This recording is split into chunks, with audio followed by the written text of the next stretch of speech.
Tara Baker was born on January 20th, 1977, in East Point, Georgia. Her parents divorced when she was young, and sometime later her mother remarried. Tara had 2 brothers and a sister, making her the oldest of 4. From a very young age, Tara showed a keen interest in the legal system and wanted to become either a lawyer or a judge. She would hold trials with her stuffed animals, make legal contracts with her relatives, and often write letters to various politicians. Once, she even wrote to the President of the United States and complained that his speech had interrupted her favorite TV show. After graduating high school, she attended Georgia College. She graduated early in just 3 years, earning 2 bachelor's degrees. In 1999, Tara enrolled at the University of Georgia to complete her education. This university was one of the top law schools in the country and was located in a small town called Athens, just a few hours' drive from her parents' home. So it was the perfect choice for Tara. She didn't want to live in a dorm again after college, so she decided to rent off-campus housing instead. She chose a house split into 3 separate rooms for rent. 2 other university students rented the other rooms, one of whom Tara knew well from college. For some time, Tara worked at a prestigious law firm in downtown Athens, which allowed her not only to cover rent and other expenses, but also to gain valuable experience in her future profession. In January 2001, when Tara was 23 and in her second year, she spent a lot of time studying at the university library. The evening of January 18th was no exception. She, along with her friend, went to the library and spent several hours there. Her friend left for home around 7:30 p.m., while Tara decided to stay longer. At approximately 9:46 p.m., she called her friend from the library to check if she had gotten home safely. Tara also mentioned that she planned to head home in a few minutes. The next day, around 6 p.m., her mother, Virginia Baker, received a phone call. At first, she thought someone was playing a prank on her because the caller identified themselves as a detective and asked if her daughter had ever been arrested, as they needed her fingerprints. Thinking it was a joke, Virginia hung up, but then she decided to call the Athens police station. To her surprise, they confirmed that she had indeed spoken to a real detective and informed her that there had been a fire at Tara's house. Still not fully understanding what was going on, Virginia asked to speak to her daughter. The detective replied that they couldn't find her and that an unidentified body had been found in the house, which was why they needed Tara's fingerprints. The detective further explained that they had only been able to locate one of Tara's roommates, who was not home at the time of the fire. The whereabouts of the other roommate and Tara were still unknown, and investigators believed that the body might belong to one of them. Virginia then asked to describe the room where the body was found. The detective's response left her speechless. They said that the room was filled with antique stuff, and Tara had been collecting such items for years.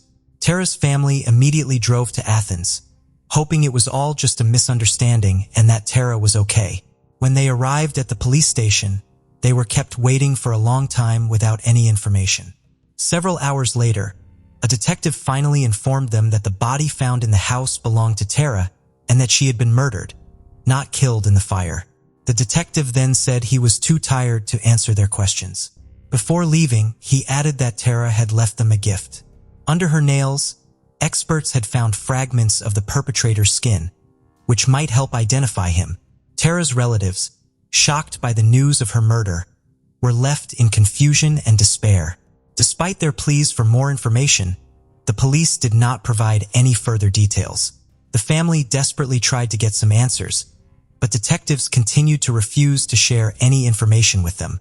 Since then, the local police department has never contacted the family, and Tara's relatives had to beg for any information by calling and visiting the station over and over again. They eventually managed to piece together some of what had happened. Around 11 a.m. on January 19th, firefighters were called to Tara's address. After extinguishing the fire, they found a body inside, later identified as Tara Baker. Medical experts concluded that Tara had been murdered. Her body showed signs of strangulation and stab wounds, and she had likely been assaulted. The fire had started after her death, leading investigators to believe that the perpetrator set it to destroy evidence. However, Tara's parents were never able to get the police to show them the medical examiner's report or provide detailed information about the murder. Tara's family also learned that many pieces of evidence might have been destroyed by the firefighters, which is not uncommon in such cases. Their primary goal was to extinguish the blaze and potentially rescue any survivors, and they couldn't have known that there was a murder victim inside. The family also discovered that the investigators likely didn't secure the house after finding the body, allowing anyone to approach or even enter the crime scene. As Tara's relatives gathered these pieces of information, they not only encountered the police's reluctance to keep them informed about the investigation, but also faced constant rudeness and unprofessionalism. At one point, they even started recording their conversations with the police and filed complaints against the local investigators. But this led nowhere. They eventually decided to conduct their own investigation and reached out to a well-known criminologist who agreed to help them. However, the local police department agreed to show him the case materials only on the condition that he would not share any information or findings with anyone outside the investigation, including Tara's relatives. The family hadn't been able to obtain Tara's death certificate for 10 years. It was only after writing to the state governor that they finally received the document. But even then, the detailed cause of death was not listed. It simply stated multiple injuries. Despite all this, the police did continue their investigation, although there were many questionable moments in their actions, which we'll discuss a bit later. When firefighters extinguished the blaze and discovered Tara's body, they called the police. Realizing it was a murder, investigators searched for evidence at the crime scene, but the room was severely damaged by fire and water. As the family later found out, some surviving items were never examined for fingerprints. The police were able to determine that Tara's laptop was missing from her room. Considering it was 2001, the laptop was quite a bulky piece of tech, yet no other valuable items were taken. This raised doubts about the robbery gone wrong motive.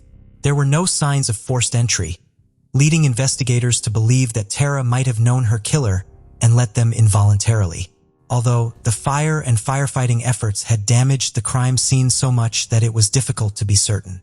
Both of Tara's roommates were out of town that evening, so she was home alone. Establishing the time of death was challenging, so medical experts estimated a time frame from 10 p.m. when Tara left the library to 11 a.m. when neighbors called the fire department. The crime likely occurred closer to the morning hours since the fire didn't need much time to spread. The police also found witnesses who saw a middle-aged white man running down the street that morning. He was only wearing a t-shirt and jeans, which was odd given the fact it was winter. They soon found out about a phone call to Tara's university a few days before the murder. The university had a number for requesting student information, like phone numbers, which was used by students themselves or faculty. A man, sounding heavily intoxicated, called and asked for Tara Baker's phone number. He only managed to write it correctly on the 8th attempt. While this was highly suspicious, the man's identity was never determined. At the time of her murder, Tara had a boyfriend who became a person of interest from the very beginning. He provided an alibi that was confirmed, yet the police were reluctant to remove him from their list of suspects. Even after verifying his alibi, they treated him with suspicion, calling him and his parents in the middle of the night and demanding that he come to the station in another city to provide additional biological samples, answer questions, or undergo a polygraph test. It's worth mentioning that it was Tara's boyfriend who had to identify her. He lived in another city and came to Athens immediately upon hearing about the fire. Although Tara's parents were already in town, the police asked the boyfriend to identify her. They brought him directly to the house, but he wasn't allowed inside. Instead, a police officer went in, took a photograph of the body, and showed it to him on the camera screen. Shocked, he said he couldn't be sure if it was Tara. He then mentioned that he had given her earrings, and if he saw them, he could be certain.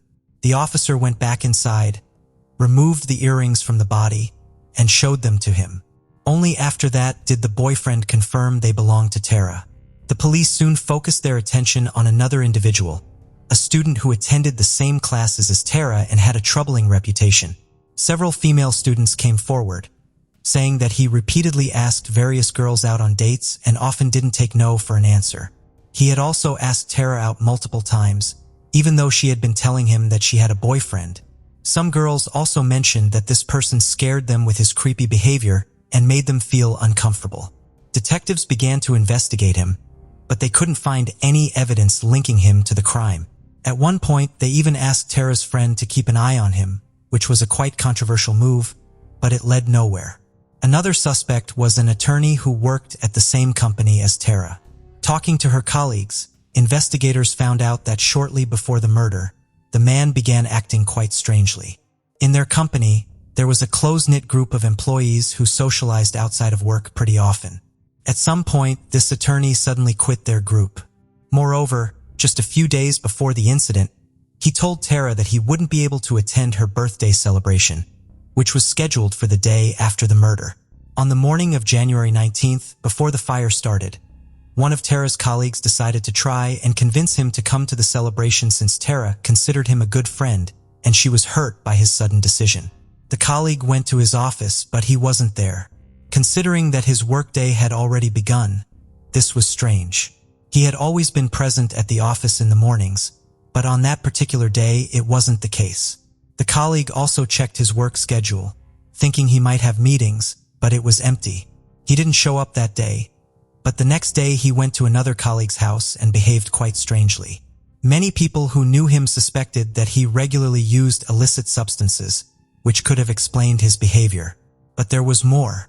The colleague noticed several fresh scratches on his neck. As we remember, skin particles from the perpetrator were found under Tara's nails, which meant that she had probably scratched her attacker. The attorney claimed he was scratched by a cat and denied any involvement in Tara's murder. However, when asked who he thought committed the crime, he acted quite oddly. He started shouting that it was her father, but provided no explanation to support this claim. Another weird thing was that the attorney suddenly resigned just a few months after the murder and left the state. It's unknown whether the police compared his DNA with the samples found under the victim's nails. Moreover, for all these years, there has been no information about whether these samples were even examined. Like with all other parts of the investigation, detectives didn't share any information, not even with Tara's relatives. The police later found out that the attorney was secretly dating two female colleagues from the company, despite being married. This could have explained his strange behavior and absence from work without apparent reasons. Both of these women also claimed they were sure he was using illegal substances. The police weren't able to find any evidence linking him to the murder, and eventually they stopped considering him a suspect. Detectives also looked into the employees of the maintenance company associated with the house where Tara rented a room. They had spare keys, which could have explained the absence of signs of forced entry, but they couldn't find any leads there either. Since then, there had been no significant progress in the case. The police continued to search for new suspects and witnesses while keeping most details of the investigation secret, insisting that releasing such information could harm their efforts. Over time, they received several more potential leads. One witness reported seeing an African-American man outside Tara's house a few hours before the fire. Another mentioned seeing blood on a university classmate's notebook shortly after the murder. Police investigated both leads, but they didn't lead anywhere. Tara's parents raised $27,000 and offered it as a reward for any information that could help solve the case. Over the years, almost all detectives working on the case changed. The new team continued their efforts to crack the case, but there were no new breakthroughs. The main issue was the lack of evidence, as the fire and the firefighters' actions destroyed almost everything inside Tara's room that could have been of interest to the investigation. In 2020, 19 years after Tara's murder, a podcast emerged shedding light on her case. Alongside Tara's family and other people involved in the case, this podcast gathered all available information about the crime, sparking a new wave of interest. The police department also took notice of the podcast, leading to increased communication between the new detectives and Tara's family. Thanks to that, the police began working on the case more thoroughly, but there was still no progress. The podcast episodes dedicated to Tara aired for 2 years, significantly impacting the fate of the case. It became one of the reasons why Georgia's government came up with a bill aimed at reducing the number of unsolved cases in the state. This bill was named after Tara and another young woman from Georgia, whose murder remained unsolved. 18-year-old Rhonda Coleman was found dead in 1990, and her killer has not been found to this day. Even though Rhonda's murder was clearly unrelated to Tara's death, it was decided to name this initiative the Coleman-Baker Bill. In 2023, the bill unanimously passed, and the governor of Georgia came to Athens to sign it in the presence of the families of both victims. The law aimed to establish an unsolved cases unit within the Georgia Bureau of Investigation. It also empowered the family of the victims to request the police to review unsolved cases, re-examine evidence, and take other steps to solve them. As soon as the law was signed in 2023, such a unit was established, specifically focusing on Tara's murder. Detectives reviewed all available information and began examining the few pieces of evidence utilizing modern DNA analysis tools. This went on for several months until May 13, 2024, when the police called a press conference. After 23 years since the murder, they announced that the perpetrator had finally been arrested. The culprit turned out to be a 48-year-old man named Edric Faust. During the conference, investigators didn't disclose how exactly they identified the suspect, only mentioning that modern DNA analysis tools and other biological evidence played a crucial role. They refrained from revealing all details to avoid compromising the ongoing legal proceedings, and only at trial would they disclose what evidence they have against Faust. In Faust's arrest documents, among other charges, he was accused of assaulting the victim, so his biological material could have matched the DNA sample from Tara's body. As we also recall, traces of the assailant's skin were found under the victim's nails, and it's possible that modern tools allowed experts to extract the killer's DNA from it. As for Faust, he likely should have been in the FBI database for a long time due to his extensive criminal record, including numerous arrests for various offenses. At the time of Tara's murder, he was 25 and living in the same city. However, police stated they couldn't find any evidence indicating the suspect knew the victim, suggesting Faust might have broken into her home or convinced her to let him in under some pretext. Detectives also revealed that Faust had never been a suspect in the case and only came under their radar a few days before his arrest, thanks to innovative DNA analysis methods. At the moment, Faust remains in jail awaiting trial, and only during the process will we learn what evidence the police were able to find against him.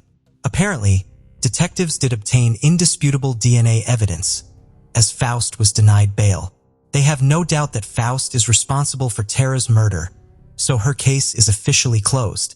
Tara's family, who fought for the truth for 23 years, finally learned what happened to her and thanked the new team of detectives for bringing closure to the case.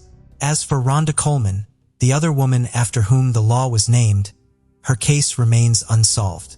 However, her family can now hope that detectives will discover new evidence and hold the culprit accountable, as it happened in Tara's case. 19-year-old Grishana Logan lived in Toledo, in an apartment on the 2400 block of Robin Hood Avenue. She worked as an exotic dancer, but had plans to move to Texas and attend college. Sadly, she would never get a chance to follow her dreams. On April 15, 2000, her body was found inside her apartment. She had been assaulted and strangled. Investigators collected DNA evidence belonging to an unknown man from the crime scene. The next day, on April 16th, Grishana's boyfriend was arrested in connection to the case. The DNA found ruled him out as a suspect, however, and he was let go.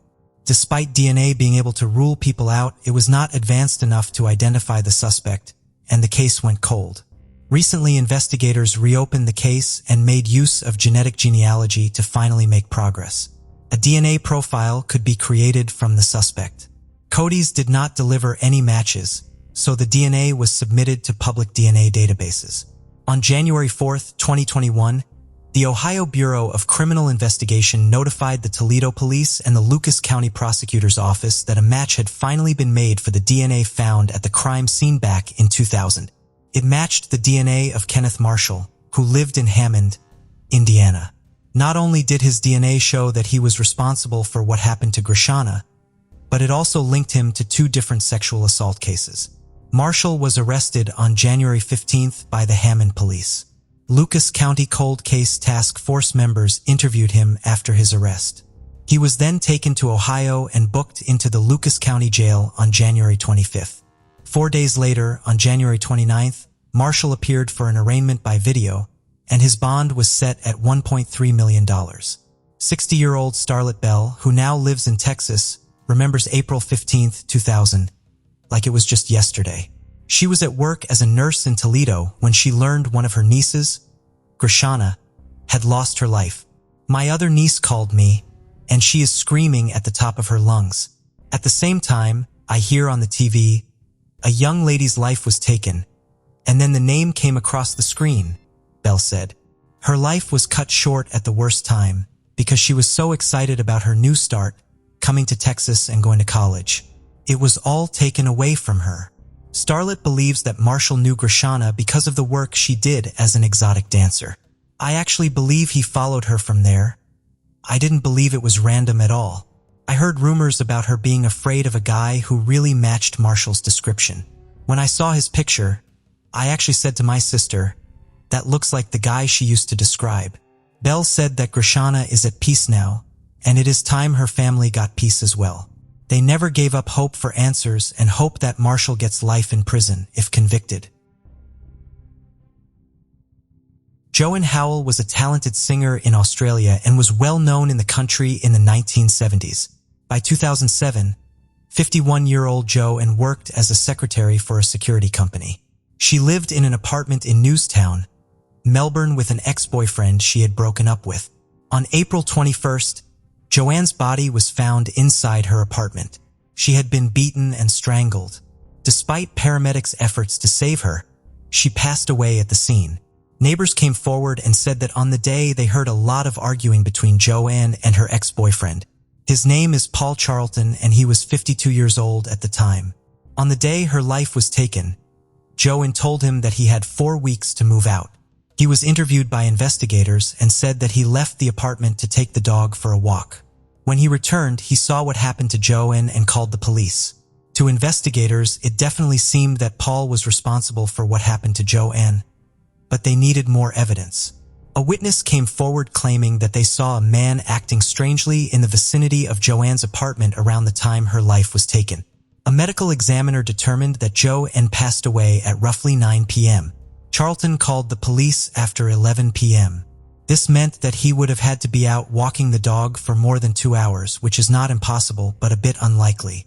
Despite an extensive investigation, investigators did not get useful leads and the case went cold. In December of 2020, investigators appealed for more information from the public and said that they are close to having solved it. Then in January of 2021, Paul Charlton was arrested at his home and taken into custody. Detective Inspector Tim Tay said this: "Police haven't forgotten about Joanne, and the community shouldn't either. If you know anything, now is absolutely the time to come forward. We are appealing to anyone who may have overheard any conversation with any person indicating who is responsible for what happened to Joanne." In June of 2021, he was released on bail, as he apparently does not pose a risk to the community. The media tried to question Charlton, but he lashed out at them and swung his walking stick around, posing no risk to the community, of course. Investigators have not fully explained why they arrested him after all these years, but have said that in 2020 they put listening devices in the home of Charlton, and things he said played a role in them arresting him. Charlton is now awaiting trial, where investigators believe that they have enough to get a conviction. Diana Diallo was born in 1959 in a quiet suburb of Los Angeles called Tustin.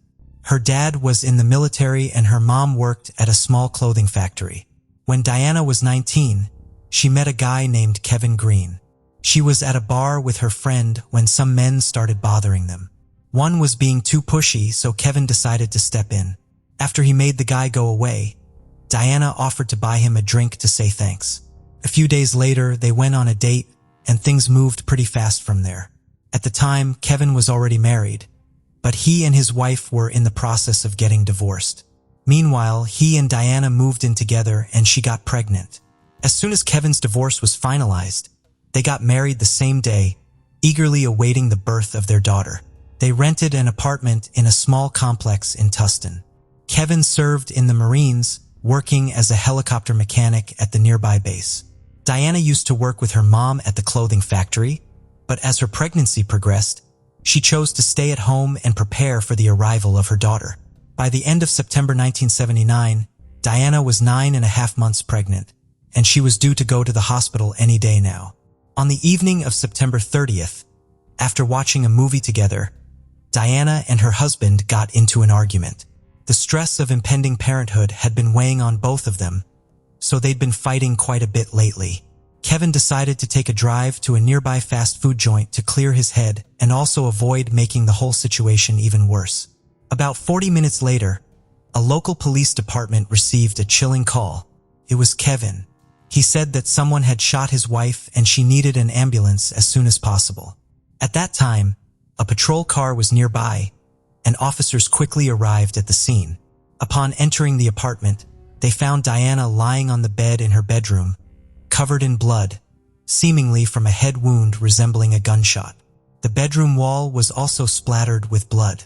Diana showed signs of life, trying to breathe, so the officers started performing first aid while they waited for the ambulance. They also asked Kevin to leave the room, as they were still unsure of what had happened. The medics soon arrived and carefully moved Diana into the ambulance.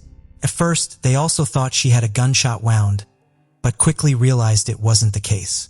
The wound appeared to be caused by blunt force trauma. Kevin wanted to go with his wife, but the police didn't allow him to. They needed to take his statement, and at that moment, they were considering all possible scenarios, including his involvement in the attack. Kevin was clearly in shock and seemed to struggle to comprehend the officer's words. He even attempted to get into the ambulance, so they had to stop him. As it drove away, he began to regain his composure and finally told the police what had happened that night. Kevin explained that he and his wife had an argument, so he decided to go to a fast food joint to get burgers and clear his head. When he left the apartment, he realized he had left his keys inside but chose not to go back for them. He simply shut the door and headed to his car. Kevin also mentioned that not far from their apartment complex, he saw a van with its back door open, and there was an African-American man walking back and forth to it. Given that it was around 2 a.m., Kevin found it a bit unusual. He drove to his favorite fast food place, but there was a long line, so he went to another one of the same chain a few miles away. He bought some burgers and headed home, which took about 40 minutes. When he got to the front door, Kevin found it wide open. He rushed inside and heard strange sounds, like someone snoring. Upon entering the bedroom, he saw Diana covered in blood, struggling to breathe, and immediately called the police. Some parts of Kevin's story immediately raised questions. For example, his decision to go for burgers in the middle of the night seemed odd. The whole trip also took him about 40 minutes, which was quite long, considering that all the restaurants were close to his home. Nevertheless, officers inspected the fast food bag and the food was still warm. The receipt contained the restaurant's address and the time of purchase, corroborating his account. Based on this, the police allowed Kevin to go to the hospital, but first they had asked him to provide a blood sample. DNA analysis wasn't available at the time, but experts could compare the blood traces found at the crime scene with Kevin's blood type. When Diana arrived at the hospital, doctors confirmed that the wound on her head wasn't from a gunshot. Most likely, the assailant used a small but heavy object, like a piece of wood, and inflicted a series of blows. At the hospital, Diana slipped into a coma. Doctors worked tirelessly for several hours to save both the woman and her unborn child. They eventually managed to stabilize Diana's condition, but she still needed surgery. Meanwhile, investigators requested medical experts to establish whether Diana had been sexually assaulted. Besides being standard procedure, Diana's positioning upon discovery prompted the officers to consider that possibility. The experts soon confirmed this version, discovering traces of semen on her body. However, there were a few complications. Kevin had informed detectives that they had been intimate a few hours before the argument that night, and DNA analysis was not yet available at that time. So even with a biological sample from the perpetrator, little could be done. Kevin and Diana's relatives spent the entire night at the hospital, hoping Diana and her baby could survive the attack. However, by morning, something unexpected happened. One of the monitors detected a sharp deterioration in the baby's condition, and despite the extensive efforts of the doctors, the girl didn't survive. As for Diana, medics performed surgery immediately after the baby's death, and her condition was stabilized. She remained in a coma, but her chances of survival were now considered high. However, doctors didn't expect her to return to a normal life after such serious trauma. Meanwhile, detectives worked tirelessly to track down the perpetrator who attacked Diana. After her baby passed away, the case was classified as a homicide and the local police department put all their resources into it. Despite the fact that Kevin provided an alibi, detectives didn't rush to rule him out as a suspect. His story raised numerous questions. He had an argument with his wife just hours before the attack, left the front door unlocked, and was absent for an extended period for a supposed quick trip to the fast food joint. His claim of seeing a suspicious man near the house in the middle of the night also seemed too convenient. But there was no evidence against Kevin. Moreover, the police already had another suspect. About a year before these events, crimes with a similar modus operandi had started happening in Tustin and its surrounding areas. In December 1978, an unknown perpetrator broke into the apartment of a 17-year-old girl, struck her with a piece of wood, and sexually assaulted her, resulting in her death. For months later, the same happened to a 21-year-old woman. Someone broke into her home and struck her with a piece of wood. She didn't survive either.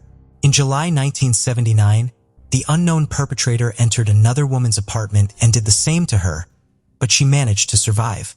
However, the victim spent several weeks in a coma due to her injuries, and her subsequent testimony didn't bring detectives closer to finding the attacker.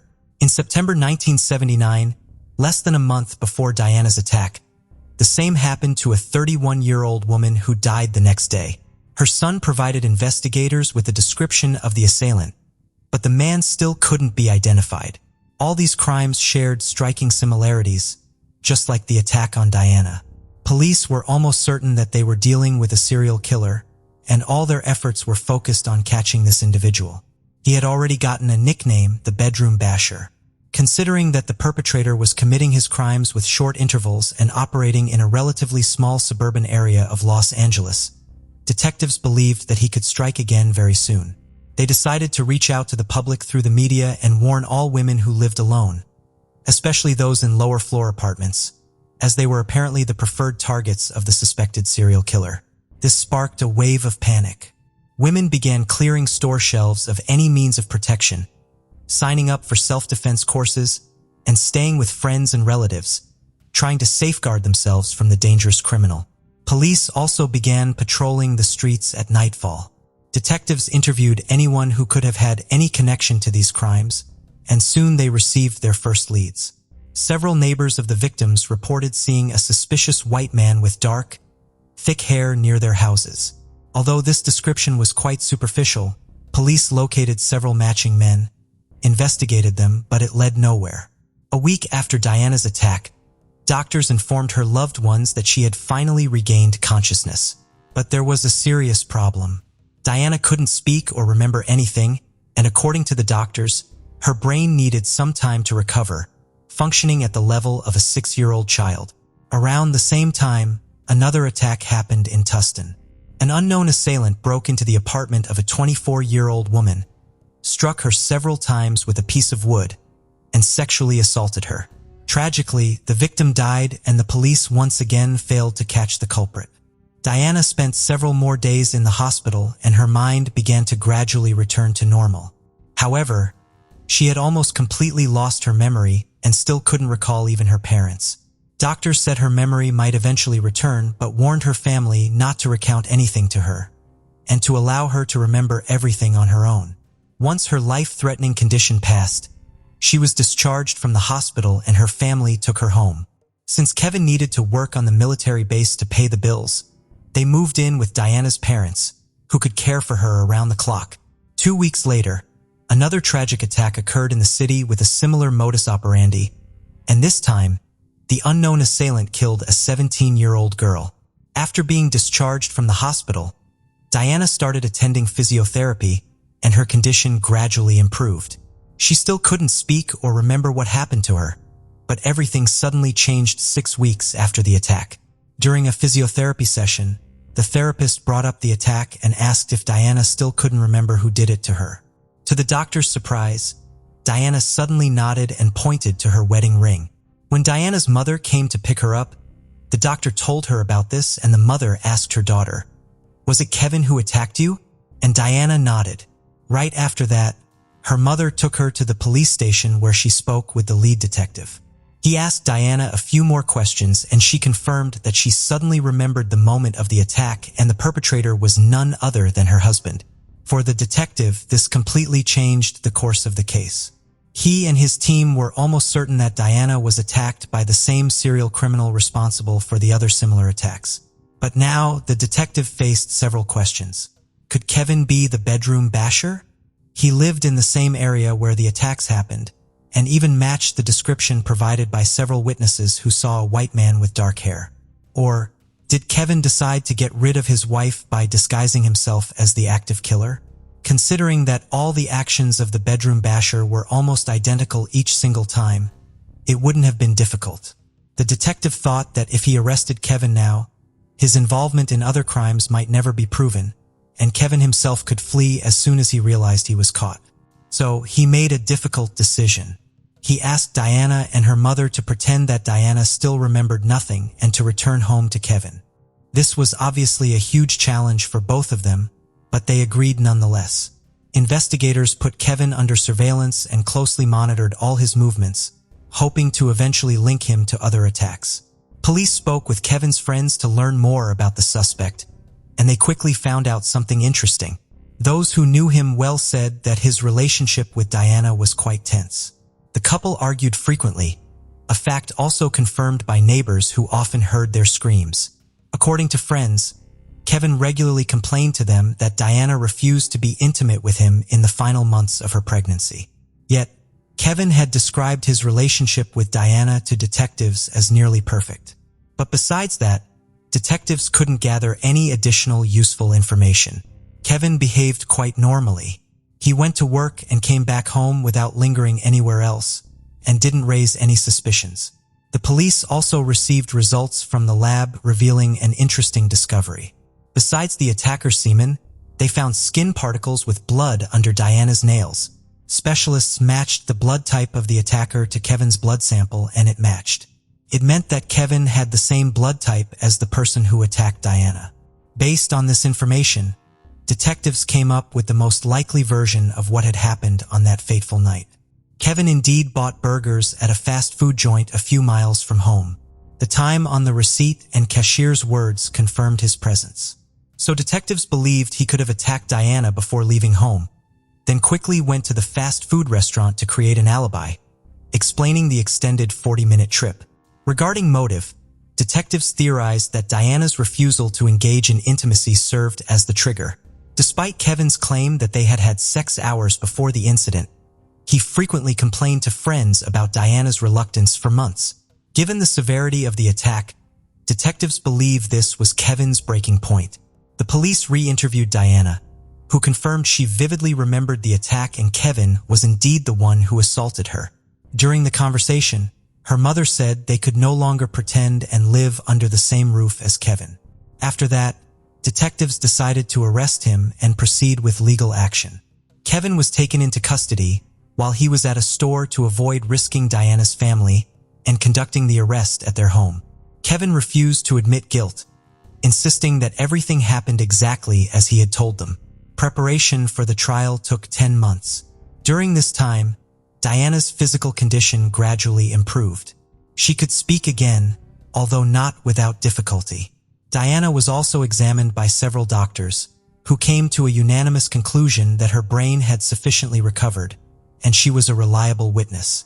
Diana testified in court, confirming that the person who attacked her that night was indeed her husband. Kevin's defense insisted on his innocence, trying to use the fast food alibi, but it wasn't enough against the victim's testimony. In November 1980, Kevin was found guilty of killing his child and assaulting his wife.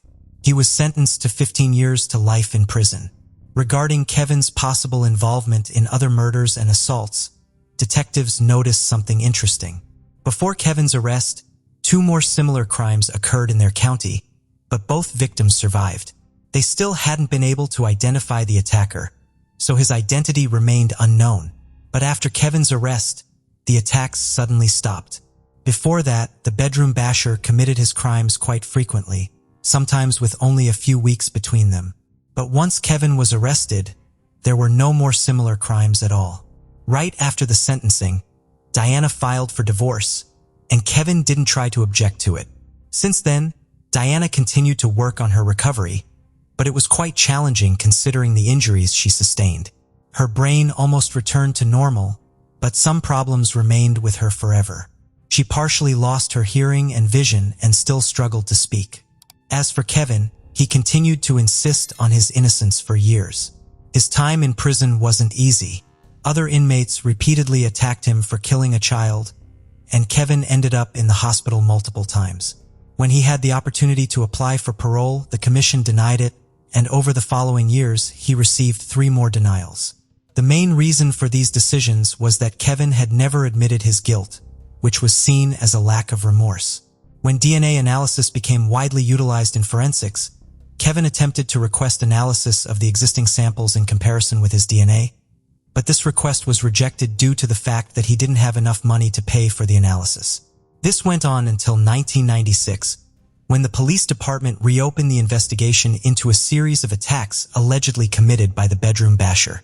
Throughout this time, semen samples taken from the victims were stored in the laboratory.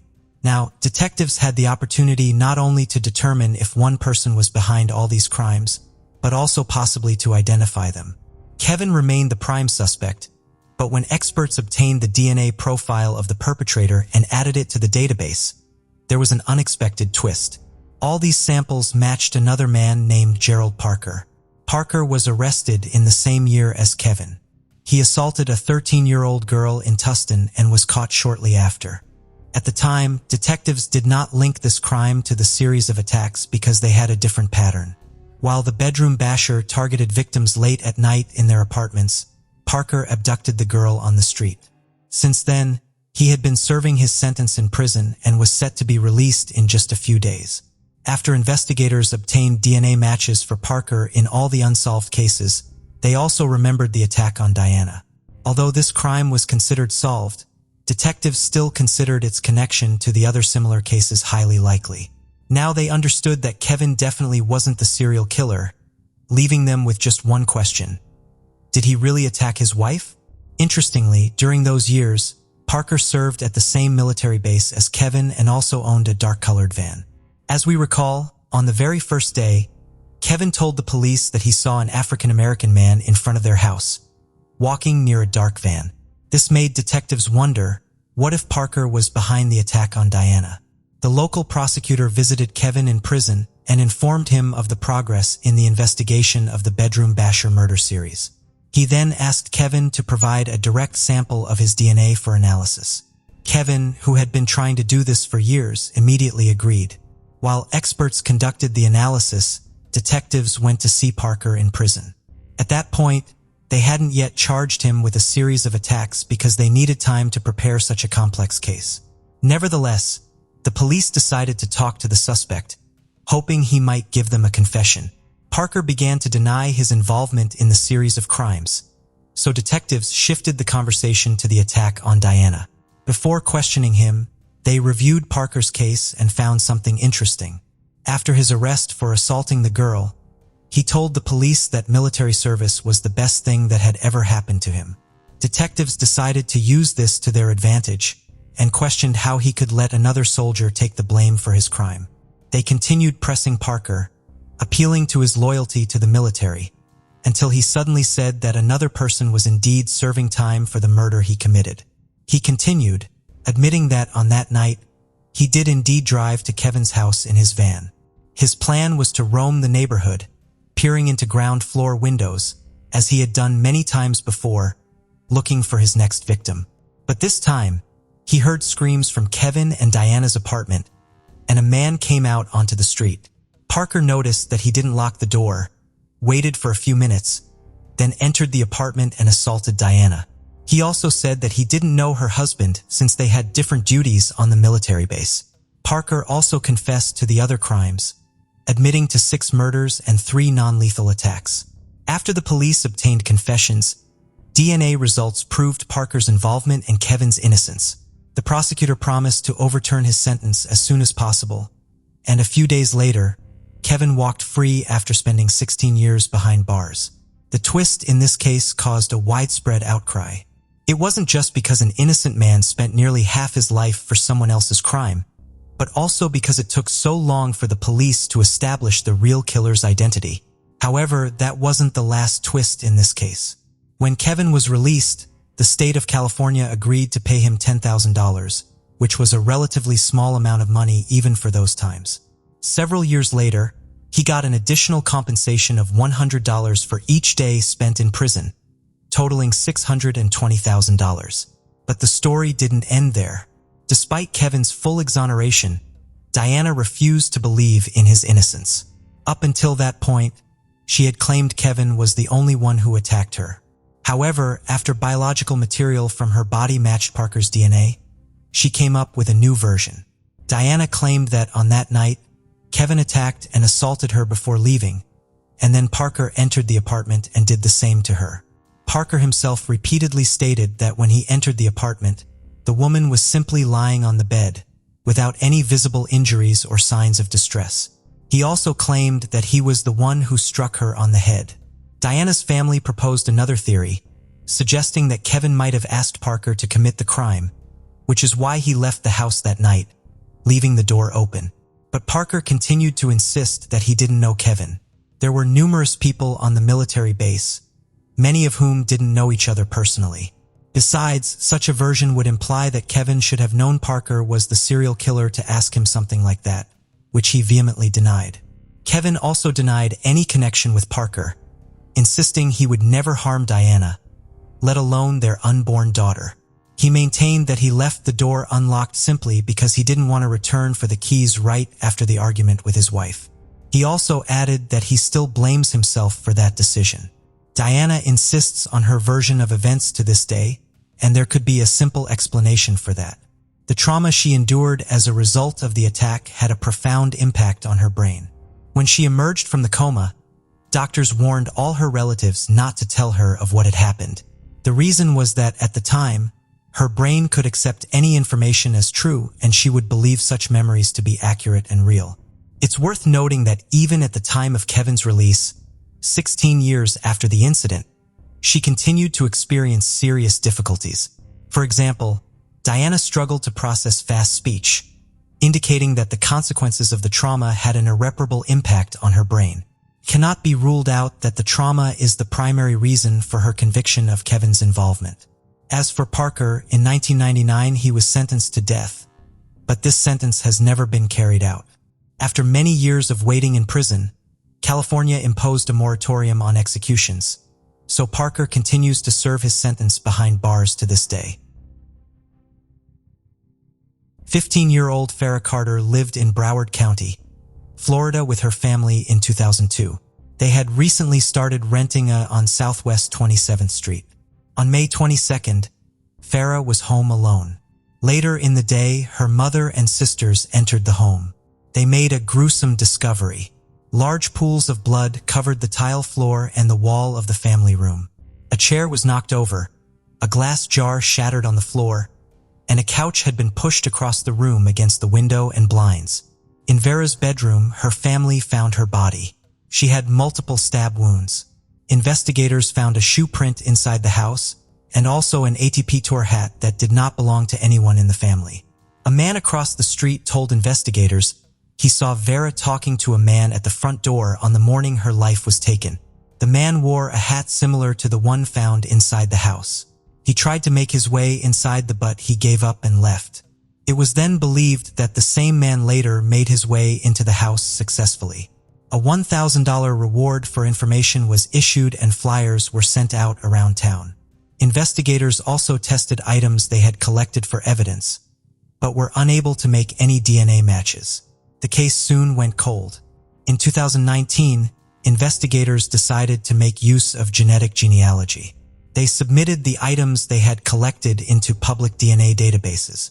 This time they found a match. It led them to 56-year-old Joseph Pollard. He had a long history of violence against women. In the summer of 2004, just 2 years after he took Farrah's life, He was sentenced to life in prison for an unrelated crime involving kidnapping and burglary. Before that crime, he was involved in a lot more crimes but never spent a long time in prison. In May of 2002, he was a free man on probation when he made his way to Farah's home to end their life. He is currently serving his life sentence at a Taylor Correctional Institution. Farah's family appreciated the fact that the case is now resolved, but the development that not is their decades-old pain. 17-year-old Nancy Noga lived in Saraville, New Jersey in 1999. She attended Saraville High School. On January 7th, Nancy went to work at a rag shop store in a nearby town of Old Bridge, New Jersey. When she did not make it back home, her family got worried and called the police. They sent out flyers and immediately went searching. 5 days later, at approximately 9 in the morning, Nancy's body was found in a wooded area behind a Minimal Plaza shopping center in Ernst and Road. She was found wearing a purple Arizona jacket, a dark Phoenix sweater, blue jeans, black and white platform sneakers, and carrying a purple backpack. DNA from an unknown man was collected at a crime scene. An autopsy revealed that Nancy passed away due to blunt force trauma. Nancy's friends described her as a nice, outgoing girl who was friendly and helpful. She had plans to enter the military after high school and later attend college. When her body was found, it shocked the blue-collar community. Fear quickly spread, especially among girls in town who were afraid to walk alone at night. For more than 2 decades, investigators worked the case, but got no closer to catching the suspect. It was only recently that investigators made use of genetic genealogy that progress could be made. In September of 2021, Middlesex County Prosecutor Yolanda Sycone and Cerebral Police Chief John Zabrowski announced to the public that the case is now closed. 49-year-old Bruce Zamansky was arrested at his home in Barnecut, New Jersey, in connection to the case. His DNA matched the DNA found at a crime scene. He is currently being held at a Middlesex County Adult Correction Center awaiting trial. Joan Zabrowski had this to say. Lisa Valdez was born on September 6, 1961 in San Francisco, California. She had a brother and a loving mother, although their father wasn't involved in their lives. Despite this, Lisa was exceptionally close to her mother, and they almost never argued. Everyone who knew them always marveled at how perfect their relationship seemed. In her teenage years, Lisa took up dancing, and it became one of her greatest passions. She also had a keen interest in modern technology, getting into the IT field when it was still in its infancy. For instance, she started using email when most of her friends hadn't even heard of it. This interest in technology shaped her future career. After college, Lisa got a job as a software analyst in San Francisco. Sometime later, her mother used her savings to buy Lisa an apartment in a prestigious neighborhood. It was a small studio, but the complex was located on a hill offering a beautiful view of the city. Lisa lived in this apartment alone, moving up in her career and spending as much time as possible with her family. She also didn't give up dancing, going to dance practice every week with her best friend. On May 16, 1998, when Lisa was 36, she invited her mother and some family friends over for the evening. After the guests left, her mother helped with the dishes and headed home. Before she left, Lisa promised to call her the next day, but she never called. First, her mom figured she was just busy. Lisa was supposed to go to dance practice that day, so her mom decided to wait. But the whole day went by without hearing from Lisa. The next day, she tried calling Lisa herself, but there was no answer. The mother kept trying to reach her daughter, but Lisa never picked up. On the 4th day, Monday, Lisa's colleagues called her mother and informed her that Lisa hadn't shown up for work and wasn't answering their calls. This was very unusual because Lisa was very responsible and had never missed work without notice. Worried, her mother decided to go to Lisa's apartment complex to check on her, but as soon as she arrived, she saw police tape around the building. There were many officers present, and she asked them what was happening. The police explained that just a few hours earlier, residents had complained to the manager about a strange smell coming from one of the apartments. When the manager went to check, he found the door unlocked. He opened it and immediately saw a body on the floor, then called the police. The officers quickly identified the deceased as Lisa. She was partially undressed and her body showed clear signs of trauma, indicating it was a murder. Based on the state of decomposition, they estimated she had been dead for several days. The police also suspected she had been assaulted as her underwear was found next to her body. The room was covered in blood stains, both on the floor and on the bed. The TV was on and the air conditioner was set to 78 degrees. The apartment was also in disarray, but detectives later discovered that this was normal for Lisa, who wasn't meticulous about keeping things tidy. There were no signs of a robbery. All her valuables, including jewelry, were left in plain sight. The only things missing were her keys and a gym bag. Another odd detail was that the attacker had cut off some of Lisa's long hair and taken it with them. Combined with numerous injuries on her body, this suggested strong personal motives. Detectives speculated that the killer might have known Lisa and, for some reasons, hated her. Supporting the idea that Lisa knew her attacker was the fact that there were no signs of forced entry. Plus, Lisa's apartment complex was fenced and you needed either a key or to be let in by a resident. The police started interviewing residents of the complex, hoping someone had seen the attacker, and they quickly found their first lead. One of Lisa's neighbors mentioned that 2 days earlier, after returning from vacation, he noticed part of the metal frame of his front door was bent and there was a faint blood stain on the door. He reported it to the manager, but they decided not to involve the police since it was clear no one had broken into his apartment. Detectives were almost certain the same person who killed Lisa was responsible for this incident, but the motives behind the actions were unclear. Perhaps the killer tried to break into the neighbor's apartment and was caught by Lisa, leading to her murder. According to another theory, the attempt to break into the neighbor's apartment might have occurred after Lisa's murder, which seemed odd.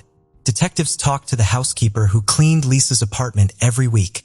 2 days before they found Lisa's body, she used her key to enter the complex and tried to open Lisa's door, but it was blocked from the inside. She peeked through the crack and saw a partially undressed woman on the floor and heard a man's voice. Assuming she was interrupting something private, she left right away. The police believe Lisa was already dead by then and the man's voice belonged to her killer, who was still in the apartment. The housekeeper also mentioned a curious detail. She thought she saw a black bag with a zipper near the body, but she wasn't sure since she only glanced inside for a second. Notably, there was an untouched envelope with cash taped to the inside of Lisa's apartment door. This money was meant for the housekeeper, as Lisa always left it the day before her scheduled visit, since she wouldn't be home.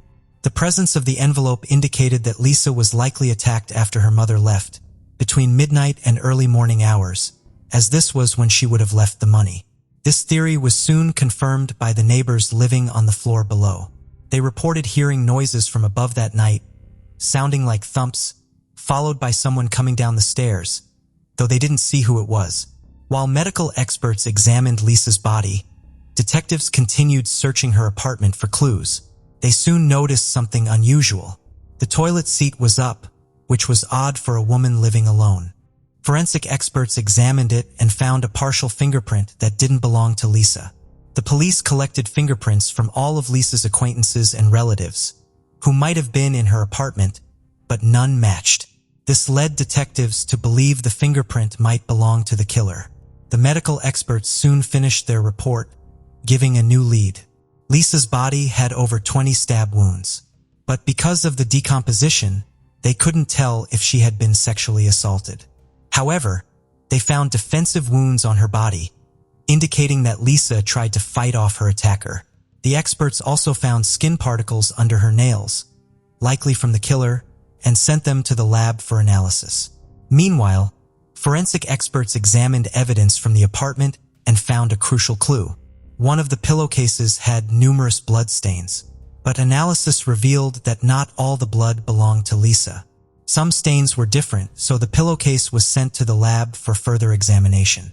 Investigators theorized that the killer might have accidentally injured himself while stabbing Lisa, which was common in such cases, since a knife can easily slip. This theory was supported by another finding. Inside the toilet, they discovered 2 bandages from a first aid kit, which the killer might have used to stop his bleeding. He also could have left his fingerprints on the toilet seat while throwing away the bandages.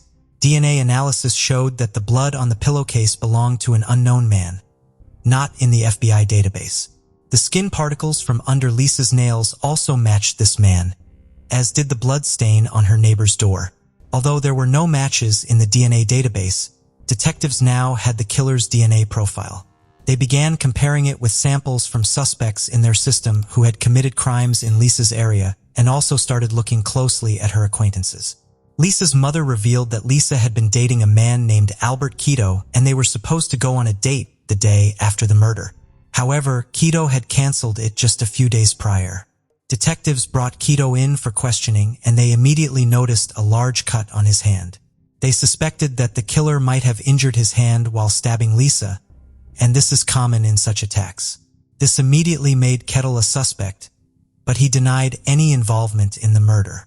The detectives took his fingerprints and DNA samples and sent them to the lab for comparison. To their surprise, none of it matched. The blood on the pillowcase and the skin particles from under Lisa's nails clearly belonged to someone else. Investigators continued searching for other possible suspects and decided to listen to the messages on Lisa's answering machine left in the days leading up to the murder. They compiled a list of 40 callers, but one strange message stood out to them. Just a few hours before the murder, while Lisa still had guests at her home, a man called her, but she didn't pick up. So he left a rather unusual message. You know how it goes, Takeda. Hey Lisa, are you home? The police played this message for Lisa's friend, who immediately recognized the voice as belonging to a colleague of Lisa's named Albert Robinson. He had repeatedly expressed romantic feelings for Lisa, but she wasn't interested in a relationship with him. They continued to interact at work and in the company of mutual acquaintances, and Lisa considered him a friend. Several days after the murder, during the victim's family's memorial service, something else happened. Robinson showed up and gave a speech that puzzled everyone present. He claimed that he and Lisa were deeply in love, planning to get married and start a family. Lisa's friends and her mother stated that Robinson's words were completely untrue. Lisa had told them that Robinson had shown interest in her, but she had no romantic feelings for him. Lisa's mother also stressed their close relationship, saying that Lisa wouldn't hide such plans from her. Robinson was brought in for questioning, where he denied any involvement in the murder. He said he loved Lisa and claimed he would never harm her. However, he refused to provide his DNA sample and fingerprints to the police. All of this pointed towards Robinson as the main suspect, and detectives kept searching for any new leads. If Robinson was truly obsessed with Lisa and she didn't feel the same way, it could have driven him to commit such an act.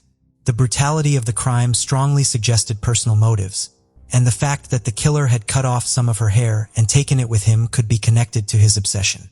Detectives eventually were able to obtain a search warrant for his house, where they found something truly unusual. There were dozens of Lisa's photos everywhere, further indicating Robinson's obsession. However, Robinson continued to deny his involvement in the murder.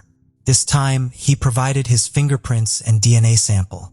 Detectives were almost certain he was the killer, but they were surprised when the lab results showed no match with the samples found at the victim's apartment. As a result, Robinson was removed from the list of suspects, and the police continued to search for new leads. Despite their efforts, the detectives repeatedly hit dead ends, and the case remained unsolved for years.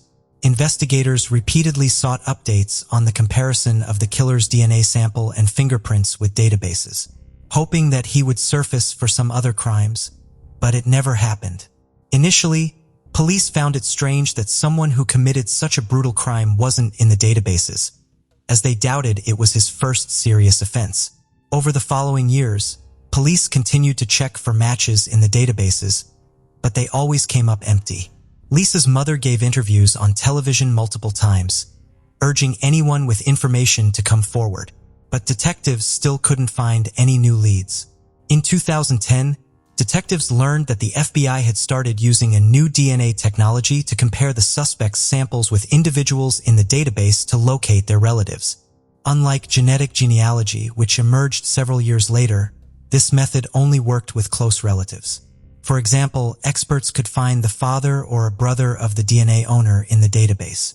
With no other leads, in 2011, police requested such a comparison and began waiting.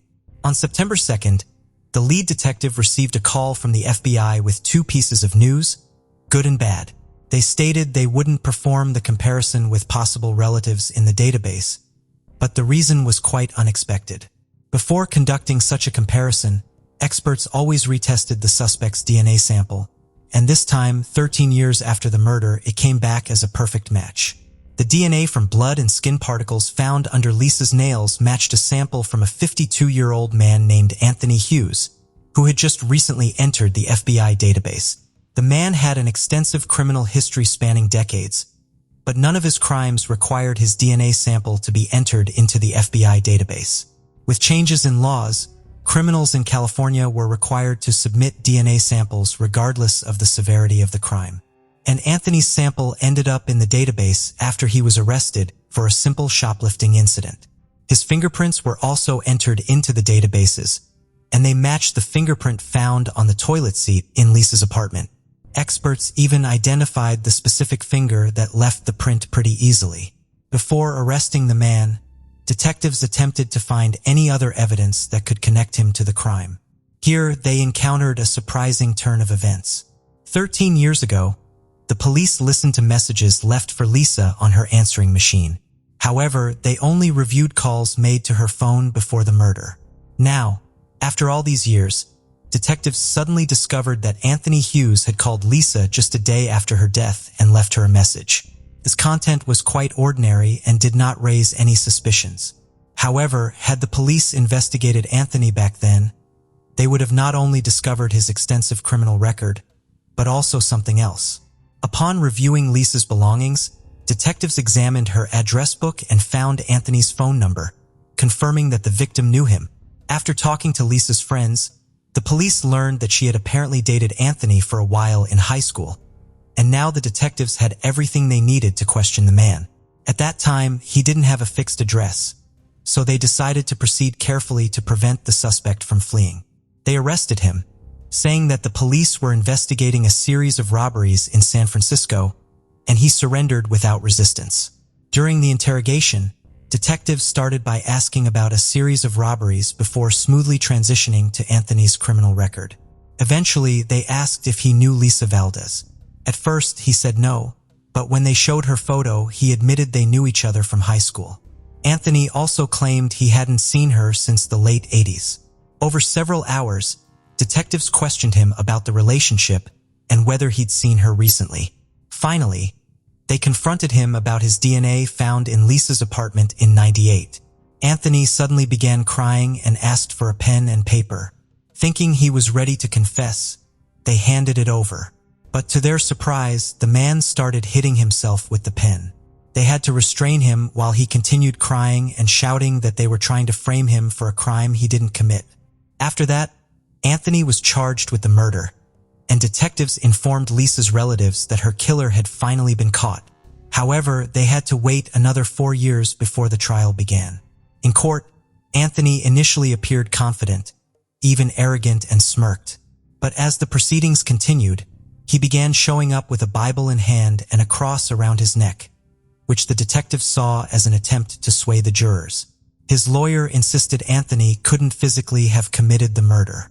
He had been diagnosed with a condition 5 years prior that weakened his muscles, making repetitive movements extremely difficult. The lawyer argued that Anthony wouldn't have been able to inflict over 20 stab wounds on the victim. But medical reports from the year of the murder showed that Anthony's condition was under control and treatment was effective. Moreover, the prosecution had much stronger evidence pointing directly to his presence in the victim's apartment. His skin was found under Lisa's nails, his blood on a pillowcase, and his fingerprint on the toilet seat. But despite all this, Anthony continued to insist he hadn't seen Lisa since the late 80s. The prosecution theorized that Anthony contacted Lisa and went to her home, where he attempted to engage in intimacy with her, but she refused. In a fit of rage, he then killed her, cut off a portion of her hair, and took it with him before fleeing the scene. In the end, the jury unanimously found him guilty of first-degree murder. However, there was a problem with convicting him of sexual assault. The prosecution believed Anthony had indeed assaulted the victim, but due to the extent of decomposition, there was no direct evidence to confirm it. The situation was further complicated when, before sentencing, Anthony challenged the assault charges, arguing that the 13-year delay in bringing charges violated his constitutional rights. As a result, the primary charges were reduced from first-degree murder to second-degree murder, resulting in a less severe punishment. Anthony eventually received a life sentence with the possibility of parole after just 16 years, in 2031, when he would be 72. Since then, Anthony has been serving his sentence in prison and continues to maintain his innocence. Lisa's relatives hope that his parole request will be denied, which is quite likely. Often, refusal to admit guilt is seen by the parole board as a lack of remorse, meaning the offender doesn't deserve to be released. 20-year-old Catherine Gennaro lived in Barrie, Ontario, Canada in 1994. She had a 2-year-old daughter named Dawn. On October 10th, Dawn was staying with her grandparents, Denora and Fernando Gennaro, in Toronto. Catherine was home alone. During the day, Catherine's friend knocked on the door. When they did not receive any answer, they made their way inside. In the basement of her home, her friends made a startling discovery. They found her lifeless body. She had been stabbed numerous times. The police began the investigation but turned the case over to the Ontario Provincial Police in 1999. After an extensive investigation that did not lead to any arrests, the Ontario Provincial Police then turned the case back over to the Barrie Police in 2012. Investigators said they collected hundreds of pieces of evidence and took hundreds of witness statements as part of the investigation over the years.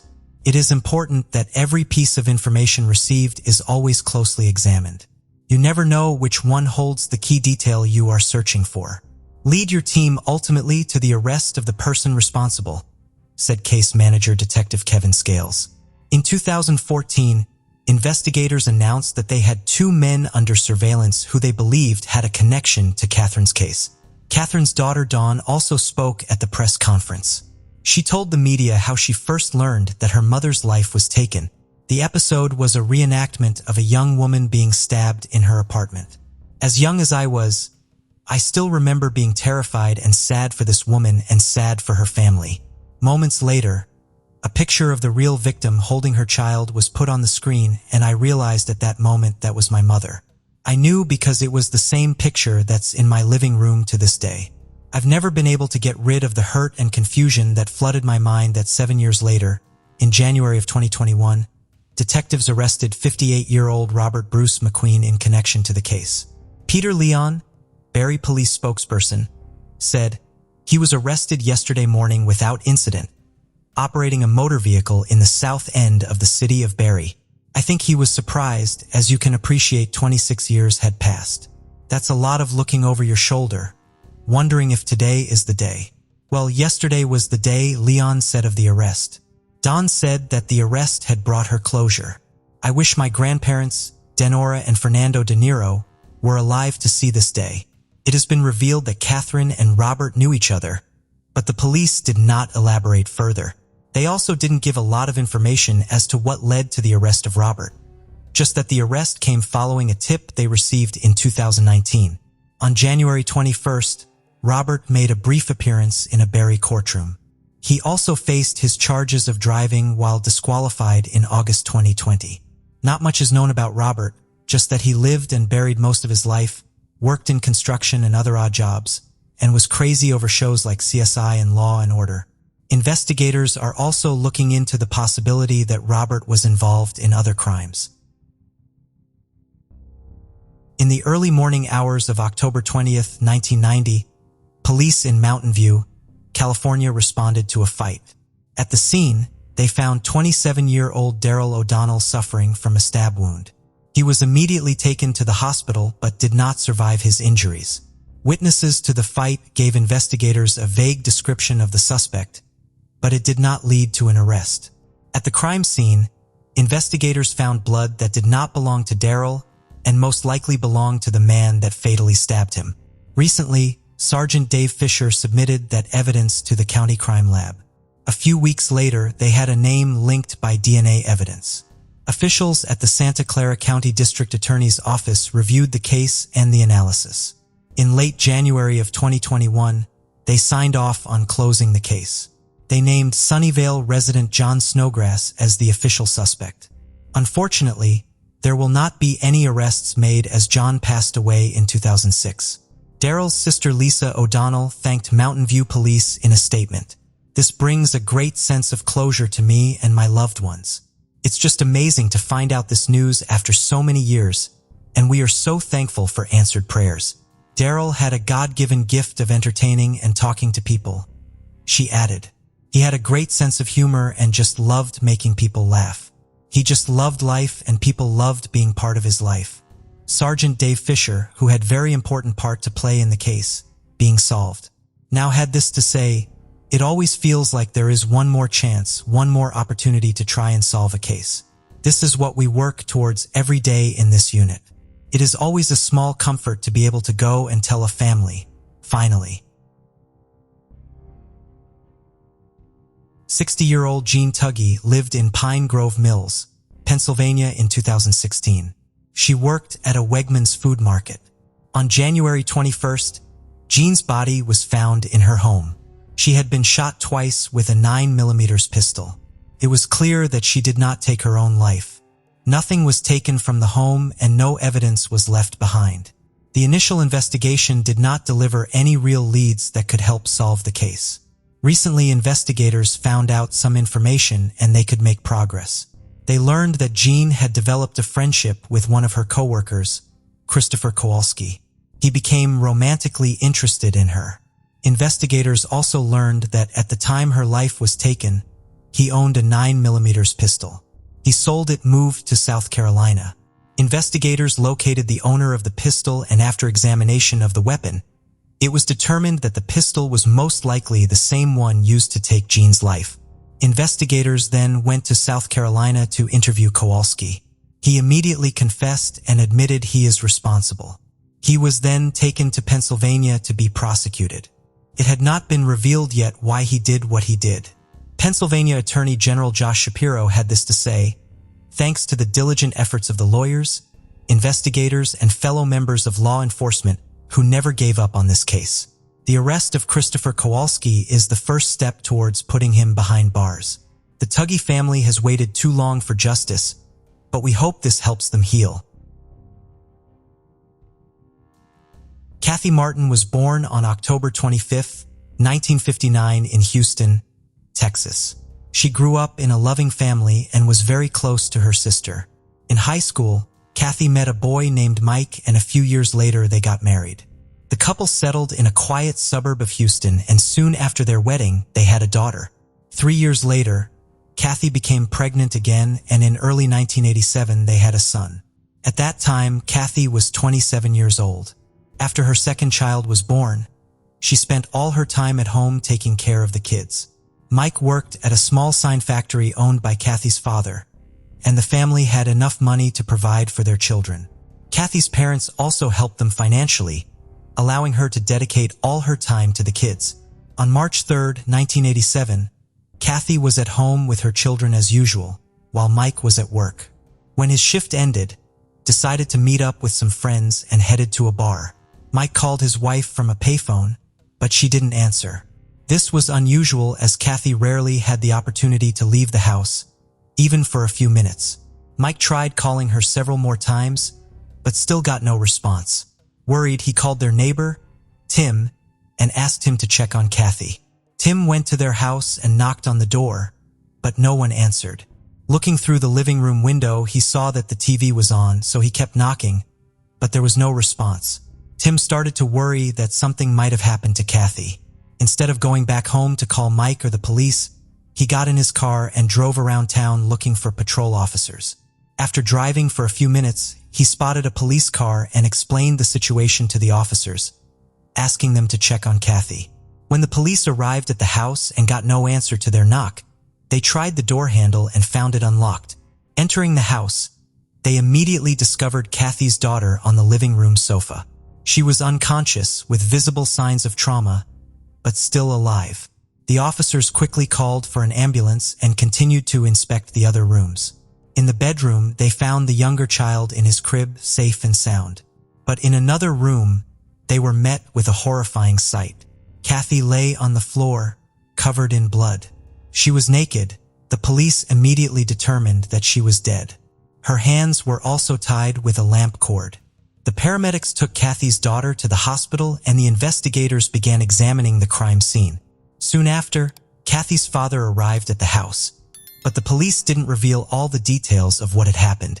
Instead, they asked him to go to the hospital to be with his granddaughter when she woke up. He complied, and while he was waiting at the hospital, he learned about his daughter's death from a news report on the TV.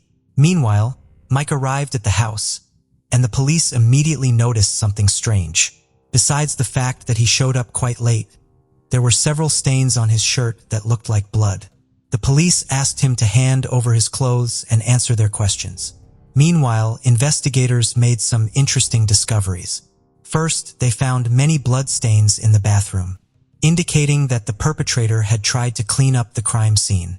This suggested that the attacker had stayed in the house for some time instead of leaving immediately after the murder.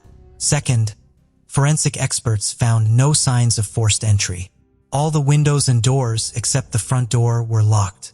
This indicated that Kathy either let the attacker in herself or they had a key. The police also noted another detail. All of Kathy's clothes were neatly folded on the floor next to her body. This not only suggested the possibility of sexual assault, but also seemed strange that the attacker had folded her clothes so carefully. The detectives assumed that the assailant might have threatened to harm her children if she screamed or refused to comply with his demands. Kathy might have agreed to do whatever they say, only to be killed afterward. Meanwhile, medics were fighting for Kathy's daughter's life. They determined that she had been severely beaten, likely with bare hands. After several hours in the hospital, she fell into a coma, and her chances of survival remained low. Medical experts examined Kathy's body and determined that she had received 16 stab wounds, primarily in the abdomen area. They also confirmed that she had been sexually assaulted and extracted biological material from the perpetrator. However, in those years, DNA analysis was not yet widely used in forensic science, so the experts could not extract a DNA profile from the semen. The best they could do was determine the perpetrator's blood type, so the biological material was sent to a lab. From the early hours of the investigation, the police began to focus their attention on the victim's husband. After noticing the suspicious stains on his shirt, they took his clothing for examination. Mike's behavior that evening also seemed strange. After work, he went out with friends, but instead of going home himself when he couldn't reach his wife, he asked a neighbor to check on her. Detectives had seen similar tactics before, where a husband committed the murder and created an alibi, such as going out with friends. Then he would ask someone else to check on his wife to avoid being the one to find the body and divert suspicion from himself. Mike's involvement would also explain the lack of forced entry. Investigators began looking into whether he had the opportunity to commit the murder before meeting his friends. The detectives soon discovered something else. Mike had a criminal history. Right after high school, he was arrested for selling drugs to an undercover cop. He was sentenced to 6 years in prison but served only 2 before being released on parole. Sometime later, he married Kathy. But despite this, police needed more evidence to charge him. They also started investigating the neighbor, Tim, whose behavior seemed odd. Instead of calling the police from his home, he drove around town looking for patrol officers. The detectives also examined Tim's car and made an interesting discovery. There were suspicious stains on the floor mats that looked like blood, so they were also sent to the lab. Investigators began to wonder whether Mike and Tim could have committed the crime together or if one of them acted alone. Meanwhile, medical experts finished their report and reached an intriguing conclusion. They determined that Kathy had died around 1 p.m., about 6 hours before she was found. This meant the detectives now had to investigate where the suspects were long before the evening and what they did after the murder. Mike and Tim both claimed they were at work, so the police began verifying their alibis. Meanwhile, 2 days after the murder, they received a call from the hospital. Kathy's daughter had suddenly come out of her coma. Her life was no longer in danger, and investigators went to see her, hoping she could shed light on what had happened. But they quickly encountered a problem. The girl, who was only 4 years old at the time, had almost completely lost her memory of that day. All she could recall was a man with light hair entering their house. Both her father and Tim had dark hair, but the detectives didn't rush to rule them out as suspects. They considered the possibility that the girl's memory could be inaccurate due to the severe trauma she had suffered. They consulted with psychologists and asked them to work with the girl, hoping she might remember more details about the perpetrator. The detectives soon received a call from the lab, and there was another unexpected twist. The experts examined the evidence from the two suspects and found that the stains on the neighbor's car mats were machine oil and the stains on the husband's shirt were just paint. But that wasn't all. Numerous colleagues of Mike and Tim, who worked at different jobs, confirmed that they had been at their workplaces all day and hadn't left until the evening. This meant neither man had the opportunity to be at Kathy's house and commit the crime. Detectives asked them to undergo polygraph tests, and the results showed no signs of deception in both cases. The police, who had been almost certain of the involvement of at least one of the two suspects, found themselves back at square one. They began considering other possible suspects who were familiar with the victim and could have got inside her house without difficulty. Detectives spoke with Kathy's relatives and friends, asking who they thought might have committed the crime, and soon they discovered something unexpected. Many of them, without any hesitation, named the same person, Greg. Greg was Kathy's brother-in-law, and her loved ones revealed that she had often complained about his behavior. According to Kathy, Greg openly flirted with her and had repeatedly tried to persuade the woman to engage in intimacy with him. Kathy also mentioned that Greg often made inappropriate comments about her stomach, and, as we know, most of the stab wounds were located in that area. The police also learned that Greg regularly used illegal substances and had a criminal history. Detectives began to focus on him and soon found their first potential lead. Forensic experts discovered a fingerprint in Kathy's house that matched Greg's, as well as a hair resembling his. However, there was a problem. Since Greg often visited Kathy and her husband, the fingerprint and hair could have been left there before the murderer. Kathy's parents stated that they believed he was the murderer. Her mother also shared an interesting observation. While she was at the hospital with her granddaughter, Greg came to visit them in the middle of the night. As soon as the girl saw him, she looked at her grandmother, and judging by the expression on her face, she was very frightened. After Greg left, the grandmother asked if he was the man who had come to their house, but the girl said she still couldn't remember. After hearing all of this, the detectives called Greg in for questioning. He denied any involvement in the murder and said he was with a friend at the time, who also had lengthy criminal history. In the middle of the interrogation, Greg said he needed to go to the parking lot to pay for additional time to avoid a ticket. However, the man never returned to the station. His wife, Kathy's sister, recounted that on that day, Greg dropped her off at work around 10:30 in the morning and picked her up at 2:30 p.m. So he had a 4-hour window that coincided with the time of the murder and provided him with the opportunity to kill Kathy. But despite all this, the police lacked any substantial evidence that could prove his involvement. As a last resort, they decided to analyze the semen sample taken from the victim's body, but in those years, experts could only determine the blood type of its owner. It would also require a large sample, and after conducting such a test, there would be very little biological material left for further examination. Nevertheless, the detectives decided to conduct this test, and the blood type of the sample's owner from Kathy's body matched Greg's blood type. However, this result also didn't prove his guilt, so investigators couldn't arrest him. They continued to search for other evidence, but they couldn't prove Greg's involvement. Eventually, the case hit a dead end. Kathy's family was convinced that Greg was the killer, but they couldn't do anything about it. Shelley, Kathy's sister, refused to believe that her husband did it and continued to live with him. In the following years, detectives revisited the case from time to time, hoping to find any new leads. In 1998, 11 years after the murder, they requested DNA analysis on the remaining semen sample. However, they faced another setback. Experts could only extract a partial DNA profile, which, when compared to Greg's DNA sample, yielded inconclusive results. The analysis showed that Greg belonged to the 2% of the population who could match the partial profile. Unable to arrest him based on this result, detectives once again called Greg in for questioning, telling him that the semen from the victim's body matched his DNA. To their surprise, Greg changed his initial statement, claiming that he had a consensual relationship with Kathy and he indeed visited her on the day of the murder. But the man insisted that she was alive when he left. Detectives were obviously skeptical of Greg's sudden change in story. Such shifts are quite common in murder cases when suspects hear about DNA matches. Additionally, Kathy had complained about Greg's advances, feeling uncomfortable around him, so it was highly unlikely that she would have been in a secret relationship with him. But despite their suspicions, detectives knew they couldn't secure a conviction without a full DNA match.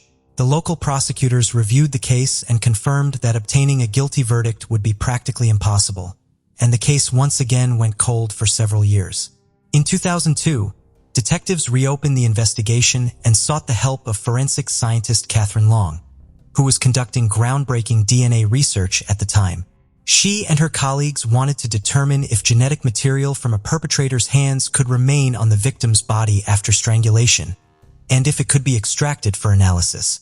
To test this, Catherine and her colleagues simulated strangulation by squeezing each other's necks, then took samples from their hands and the neck area. The results were quite intriguing. Even brief interaction left behind enough skin particles for DNA analysis. The detectives working on Kathy's case became interested in their experiment, despite the fact that the victim had not been strangled. Re-examining her body years later was also not possible.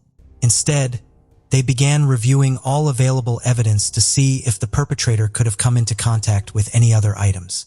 Their attention soon turned to the lamp cord used to bind Kathy's hands. It was evident that only the killer could have tightened it, as the victim herself simply could not have done so. The detectives handed over the cord to Catherine, who, along with her colleagues, began examining it. They first noted an important detail. The cord had been stored in a paper bag, allowing air to circulate and preventing moisture buildup, which could have compromised biological samples. Experts took swabs from the entire length of the cord, including the areas where traces of Kathy's blood remained. Upon analysis, they discovered 2 DNA profiles. The first, belonging to the victim, was expected, but the second profile perfectly matched Greg's DNA sample. That meant the detectives finally obtained strong evidence that Greg was the person who bound Kathy's hands and therefore he was the killer.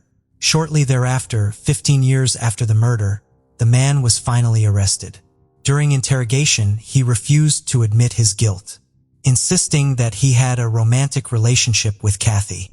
The detectives obviously didn't believe him and, armed with the DNA evidence, decided to take the case to court. While awaiting trial, Greg was placed in prison. Sometime later, the detectives received an interesting call. His cellmate reached out to them, claiming that Greg had confessed to him. According to the cellmate, Greg boasted about assaulting and killing his wife's sister in detail. He said that on the day of the incident, Greg took illegal substances and went to Kathy's house. Once inside, he attempted to coerce her into an intimate encounter, but she resisted and demanded he leave. Greg then approached her daughter and inflicted a series of severe blows on her. After that, he told Kathy that if she didn't do everything he wanted, he would kill her son. Kathy, who had no other choice, agreed to protect her children. Greg tied her up, assaulted her and killed her, inflicting numerous stab wounds. He then washed the blood off himself in the bathroom and changed into her husband's clothes to avoid getting blood in his own car. The detectives had no doubt about the truthfulness of the cellmate's words, as he couldn't have possibly guessed so many key details even if he had read about the case in the news. Armed with the cellmate's testimony, the detectives confronted Greg, and this time he finally confessed. He admitted to killing Kathy and repeated everything he had told his cellmate. In 2004, he pleaded guilty before the judge and received a 45-year prison sentence. However, he only served 4 years and died of liver cancer at the age of 56. Kathy's husband, Mike, didn't live to see the killer's arrest. He passed away at the age of 45. Kathy's children and parents thanked the detectives for bringing the case to a close, even though it took 15 years. All this time, they were almost certain that Greg was the murderer and had to watch him continue to live with their second daughter, but couldn't do anything about it. On September 12, 1976, at 10:20 in the morning, the body of a woman was found wrapped in a white sheet. The location was in Woodland, Baltimore County in Maryland. She had been beaten, strangled, and sexually assaulted. It appeared as if she passed away at a different location and was then transported to the site of Dogwood Road near the back gate of a cemetery. A tattoo was found on the victim's right shoulder, possibly representing Jamaica Plain, Massachusetts. Because of the amount and quality of the dental care the victim had received while she was still alive, it was determined that she came from middle-class background. Examiners measured the victim and concluded that she weighed between 149 and 159 pounds and was 5 feet 6 with 5 feet 9 inches tall. She had dark brown to black shoulder-length hair with wavy texture and brown eyes. She also had a dark olive complexion. Investigators and medical examiners were unable to determine the exact race and ethnicity of the victim, but it was believed that she was most likely white. After the body was found, fingerprint and dental information were collected to establish her identity. The fingerprints were added to national databases, as well as the dental chart. Various investigations were subsequently conducted in the case, but everyone was unable to identify her. Their best guess was that she lived in either Massachusetts or New York. As she could not be identified, she was named the Woodlawn Jane Doe because of where she was found. Many missing women from across the United States have been eliminated, as possibly being the Woodlawn Jane Doe in the years since her body was found. In 2016, the National Center for Missing and Exploited Children released a detail as she may have used the names Jasmine or Jazzy when alive. Many reconstructions were made of Woodland Jane Doe, hoping someone would recognize her and that she could be identified. Recently, Bode Technology and the National Center for Missing and Exploited Children started working together to finally identify the Jane Doe. They made use of genetic genealogy. On September 15, 2021, after DNA testing, detectives identified the Jane Doe as 16-year-old Margaret Fedorov. She was born in 1960 and went missing in late summer of 1975. Margaret lived in Alexandria, Virginia, and was a student at Hayfield Secondary School. She was reported missing by her family right after she disappeared. Sadly, it took 45 years for the connection to be made between the disappearance of Margaret and the discovery of the Woodlawn Jane Doe. The investigation continues into who is responsible for taking her life. In November of 2019, human remains were found in Caddo County, Oklahoma. Investigators were able to determine had belonged to a male, and the remains had been there for many years. The remains were sent to the University of North Texas Center of Human Identification. They have been able to solve a lot of cold cases in the last few years. The center managed to find relatives after John Doe. Investigators were then able to identify him after talking to his family and some more DNA testing. In August 2021, it was publicly announced that John Doe is Alvin Stark. He lived in Chickasha, Oklahoma. In May of 1988, Alvin planned to go fishing with family, but never showed up. His sister, Rebecca Fowler, had a Susie. I went over to his house, and his doors were locked. He wasn't there. I went back Saturday, and he still wasn't there. I went back Sunday and the same thing. He never showed up to go fishing with my husband and never called. Rebecca then called the police to inform them that Alvin was missing. In the initial investigation, investigators identified a suspect, but I never charged the person with anything because I couldn't find Alvin's body. The suspect has since passed away. Oklahoma State Bureau of Investigation Director Ricky Adams said this, "It is a good day when you can tell a family member that their loved one has been located. It doesn't bring Alvin Stark back, but does return him to his loved ones for a proper burial. This is why we do what we do and why we have a dedicated cold case unit. We want to put our expertise and technical capabilities to work for local agencies in an effort to solve their cold cases." In 1982, Human remains were found in the woods of Stone Mountain, Gwinnett County in Georgia. At a scene, investigators found shoes, a blouse, and a nylon rope.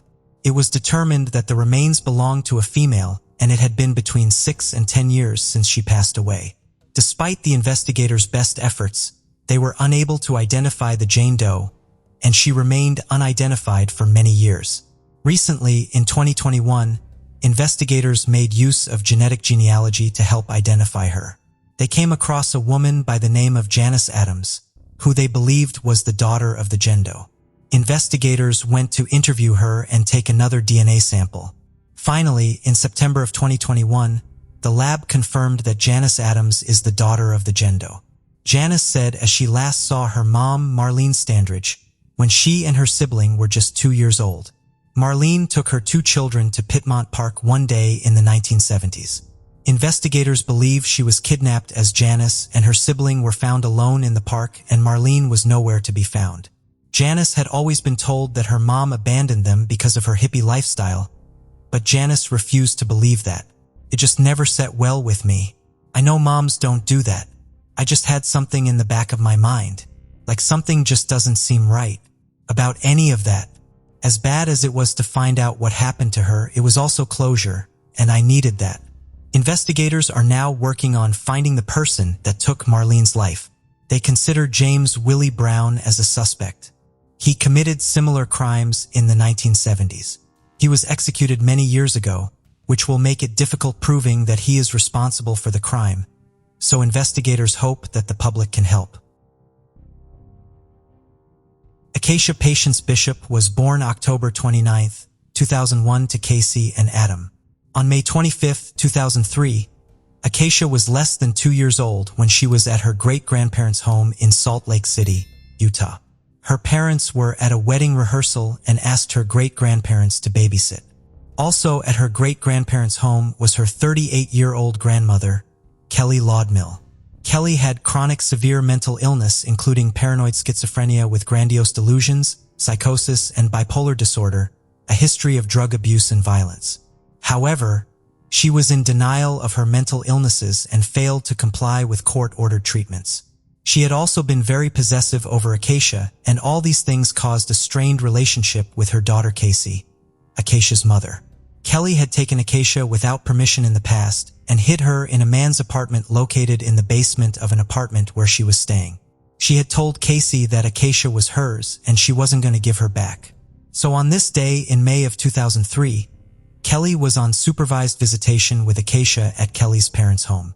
Acacia's great-grandmother Linda was the supervisor for the visit. But when Linda left the room for a moment to return a vacuum cleaner, Kelly came inside from working in the yard and took a case. The next time they were seen was the next day in Idaho Falls, Idaho. They were close to the Broadway overpass and Greenbelt next to the Snake River, dangling their feet in the water. Soon after, Kelly, soaking wet, ran into a nearby hydroelectric plant near the overpass and told employees that she had dropped her baby into the river while they were dangling their feet off the bridge. The plant was immediately shut down so Acacia would not get sucked into its turbines. Divers searched the murky river for several days, but Acacia was not found. However, a pair of baby shoes and a doll were found on the riverbank. One of Kelly's shoes was also found on the bank. The other one was in the water. Authorities believe Acacia drowned in the Snake River and have classified her case as a homicide. They do not feel like Acacia accidentally fell into the river. The police believe she intentionally jumped in the water with Acacia in her arms in a murder-suicide attempt. She would eventually admit this to authorities and was charged with kidnapping and murdering. She stated that she believed the baby made it out of the water and is still alive somewhere. Kelly has a criminal record including drunk driving, threats with a dangerous weapon, disorderly conduct, domestic violence, drug possession, and she spent 2 months in jail for shooting an 11-year-old girl in the legs with a pellet gun and told police she enjoyed it. She was usually homeless and lived on the streets or her car. She was non-compliant with her medications and could not usually afford them. She was not taking her meds at the time she abducted Acacia. Acacia's parents state that Kelly is a non-habitual liar and hope that she is lying about what happened to Acacia in an effort to conceal her from the rest of the family, and hope that she passed Acacia over to one of her friends and plans to find her after she is released from prison. Ocasio's parents say Kelly has never had suicidal tendencies before and had never indicated that she might harm her. They also suggested her confession of murder was fabricated and that she might have been planning Ocasio's abduction for months. Investigated the possibility that Kelly gave or sold Ocasio. Ocasio's parents believe that she is still alive. Kelly sent them a letter from jail writing that Ocasio was alive and being cared for by others. She never referred to her in the past tense in her letters. They also point out that Kelly purchased diapers and milk for Acacia shortly before she allegedly drowned, which would not make sense if she had been planning to murder her. Acacia's mother and father are offering a reward for their daughter's return. They have issued a sketch of a man they think may be helping hide Acacia. The sketch was not made by a professional sketch artist and is not endorsed by the police. The man was allegedly seen checking Kelly and Acacia out of the Red Lion Hotel on May 26 prior to the incident. Police detectives do not think the man, if he exists, was involved in Acacia's disappearance and presumed death. Kelly was tried for kidnapping in federal court but was acquitted in 2005 due to insanity. The judge decided Kelly was delusional when she abducted Acacia and believed the baby was in an abusive situation and she had a duty to save her. Kelly was determined to be a danger to the community based on her mental illness, past criminal behavior, and history of violence and substance abuse. She was committed to a mental hospital for an indefinite period. She may be released from the hospital at a later date if psychiatrists determine she is no longer dangerous, but her prognosis is poor as she has repeatedly refused to follow through with treatment programs for her schizophrenia and does not believe she is mentally ill. It is unlikely that Kelly will ever be released from federal custody. Therefore, Idaho prosecutors dropped the murder and kidnapping charges against her. If she is ever released from the hospital, she may face the state charges again. Acacia has never been found, and as of today, this case remains unsolved. Joseph Michael Bushling was born on June 3, 1984, and nicknamed Joe. He was born and raised in California and moved with his family to Russellville, Arkansas in 2000. Joe joined the Army where he eventually became an Army specialist and was deployed to South Korea. In May 2011, at the age of 26, he was assigned to Fort Collins, Colorado, and was stationed at the Army base in Dugway, Utah. He had recently divorced and lost his younger brother, Jeremy, to suicide in March 2010. He was looking forward to an upcoming reassignment to San Antonio, Texas. While in Utah, he worked as an emergency medical technician and ambulance driver at Dugway's medical clinic. On May 8, 2011, he left the English Village area early in the morning and drove out into the desert in a black Mitsubishi Lancer he had borrowed. At 7 p.m. that evening on May 8th, he called a friend in Dugway and left a message saying he had run out of gas and was on the west side of Granite Mountain. When he placed this call, it pinged off the Dugway base. He said he was going to try to walk back to the Dugway Proving Ground. He also said it was very cold and rainy and that he had lost his flip-flops and was having to use his shirt as footwear and desperately needed help. The Dugway Proving Ground where he was supposedly heading was established by President Franklin D. Roosevelt in 1942 to study chemical and biological warfare and covers nearly 800,000 acres in the desert along the Nevada border. Joe went missing on Mother's Day and has never been heard from again. 6 days later, the car he had been driving was found abandoned in a deep ravine off a gravel road in a very isolated area, about 60 miles from Dugway's main gate. Some of Joe's belongings were inside the vehicle, but the keys were missing and there weren't any clues to indicate his whereabouts. 2 days later, Joe's Arkansas Razorbacks hat was located in the desert 6 miles from the car and searchers found his flip-flops. The terrain where he disappeared is rough and desolate with lots of caves and cell phone reception is very poor. After his disappearance, the Army automatically classified him as a deserter, although his supervisor didn't believe he had actually deserted.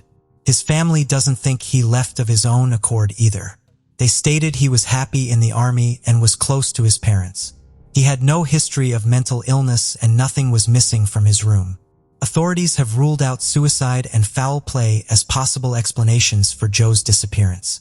A death certificate was issued for him in August 2014, and the cause of death was given as exposure due to low temperatures and lack of protective clothing. His family held a memorial service for him, and because the Army had changed his status from a deserter to a deceased person, a 6-man honor guard was present at the service. Several searches of the rough and desolate desert and area caves have been searched, and unmanned drones and helicopters have flown over looking for Joe, but nothing was ever found. His family has hopes that his body will be located one day and put to rest. However, as of today, he has never been found, and this case remains unsolved. Nancy Perry Baird was born January 14, 1952. She had a 4-year-old son that lived with relatives and also had an ex-husband who lived in Wyoming. On July 4, 1975, 23-year-old Nancy was working at the Fina gas station at 1378 North Highway 89 in East Layton, Utah. A police officer on patrol saw her working alone around 5:15 p.m. When the manager arrived 15 minutes later to take over her shift, she was no longer there and considered missing. There was no evidence of robbery and no indications of a struggle, but about $10 worth of gas from the station's pumps had not been paid for. Her car was found locked and parked in the parking lot where she had left it. Her car keys, purse containing her medications, and $167 cash from a recently cashed were found in the car. It's considered highly unlikely that she would have left of her own free will. Just before her disappearance, witnesses saw a truck at the gas station. It was never identified, and it's unclear whether it had anything to do with her disappearance. Investigators questioned her ex-husband, but he had been out of state at the time she disappeared and passed polygraph exams. Authorities initially assumed that Nancy was one of the many victims of the serial killer Ted Bundy. Therefore, many people were not interviewed because the investigation focused on Bundy only. Bundy would confess to killing over 30 women and young girls in many states, including Utah, between 1973 and 1978. But he never confessed to Nancy's death. While he was attending law school in Salt Lake City in 1975, he specifically denied killing Nancy during his death row confessions. Also, her abduction doesn't fit the profile of his other crimes. For starters, Bundy never drove a truck, and Nancy was the only possible victim of his that was abducted from a gas station. Plus, he preferred dark-haired women, and Nancy was strawberry blind. As of late, a new theory has developed, and there are 2 other persons of interest in her case.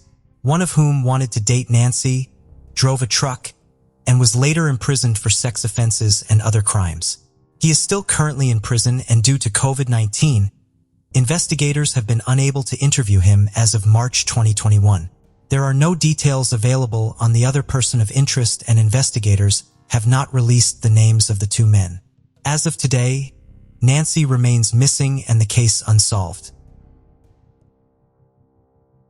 On October 11, 1969, a white male passenger entered a cab driven by Paul Stein near Union Square in San Francisco. The man requested to be driven to Presidio Heights. On the way there, the man fatally shot Stein. Witnesses immediately called the police and saw the man leaving the area after he wiped the cab down. Officers who responded to the call somehow received a wrong message about what the attacker looked like. This meant that he drove past and even talked to the perpetrator without him knowing it. The description of the man was very similar to the description given of the Zodiac.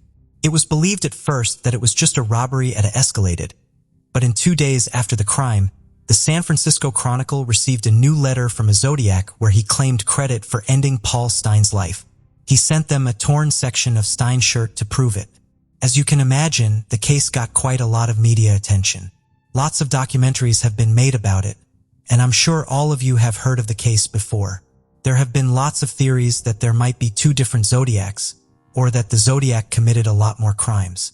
In the years since the crimes, a lot of different men have been believed to be the Zodiac. If this video does well and you guys would like to see it, I could make a really long video going into more detail about the crimes the Zodiac committed, possible other crimes, and also the men who were believed to be the Zodiac. The main focus of this video is the card case team now claims that they have identified the Zodiac. They are a team of more than 40 former law enforcement investigators journalists, and military intelligence officers, known as the Casebreakers. They have tackled other mysteries, such as the D.B. Cooper heist and the disappearance of Jimmy Hoffa. They now say that the Zodiac is Gary Francis Post, who passed away in 2018. They uncovered new forensic evidence and photos. One image shows scars on Gary's forehead and matches scars at a Zodiac ad. The team claims that in one of the Zodiac's notes, if you remove the letters in Gary's full name, you get an alternate message. They also say that the Zodiac took the life of Sherry Jo Bates in October 1966, a crime that the FBI has said the Zodiac is not responsible for a few years ago. Gary was an Air Force veteran, and he painted homes for more than 4 decades. Apparently, detectives found a yield print from a military-style boot at Zodiac crime scenes. A California woman who lived next door to Gary and his wife taught Fox News that she believes he is the Zodiac. According to her, he was abusive to his wife and shot his firearms several times a week.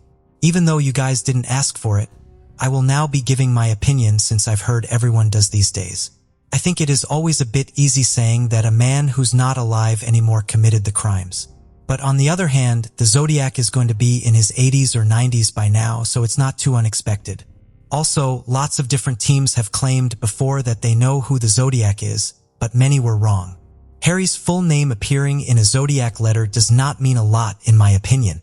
The Zodiac could have written anyone's name. I really want to hear what you guys think. Is it solved or not really? Also, I know I left a lot of important information out. It is just that the main focus of this video was to talk about a possible identification now, so I just gave a summary. I hope you enjoyed the video, and if you did, I would really appreciate it if you would leave a like and subscribe if you haven't already. 22-year-old Christy Bryant lived in National City in San Diego, California. She came to the area to serve in a Marine Corps until medically retiring in 1972 as a result of a car accident. By 1974, she was working as a clerk at a 7-Eleven. On July 31st, Christy was working alone at a store on 702 Highland Avenue. During her shift, a customer went in and discovered Christy's body. The police were immediately called. Investigators found that Christy had been stabbed numerous times. They collected evidence from the crime scene. Investigators noted it was not just Christy's blood that was found at the crime scene, but also blood belonging to an unknown man. DNA testing was not available back then, so little could be done and the case went cold. In 2008, the suspect's blood was submitted to the San Diego County Sheriff's Department Crime Lab, but no matches could be made. Recently, investigators turned to genetic genealogy to help solve the case. The National City Police Department joined forces with the San Diego County District Attorney's Office. They got a genealogist to create a DNA profile and submit it to public DNA databases. It led them to 69-year-old Carlin Edward Cornett. He was found living in Las Vegas, Nevada. Cornett was arrested and taken into custody on September 14, 2021. He was booked into Las Vegas jail and will be extradited to San Diego to face the charges against him. Christy's sister Holly Bryant was just 20 years old when her sister's life was taken. Others to say, is a relief, but it's also unsettling because he's reliving so much of it. I do want him to pay for what he did, and I hope his family can accept it as well. Sergeant Mark Siegel, who was the lead detective on the case, said, "It never truly went cold. Detectives have always been looking at it, poking at it, evaluating it, reviewing, and seeing what can be done. We don't forget about it, and it is important that people know that the law enforcement agencies will do whatever they can to seek justice on both of the family." San Diego County District Attorney Summer Stephen, who played a very important part in solving the case, said, "We are committed to solving cold cases in collaboration with our law enforcement partners. Pursuing justice for families who lost their loved ones to violence is a priority for us. No matter how many years have gone by, we never give up and continuously use the latest in crime scene investigation techniques to hold criminals accountable." 77-year-old Alma Jones lived in Wake County, North Carolina in 1977. She was very well known in the community, with friends and family all over the neighborhood. On Christmas Day, her family came to visit. They made a startling discovery. Inside of Alma's home, they found her body. She had been assaulted, so investigators were able to retrieve DNA belonging to an unknown male from her body. Investigators questioned a lot of people, but was not able to get any useful information, and the case went cold. In 2011, the case was reopened when the case file was stumbled upon.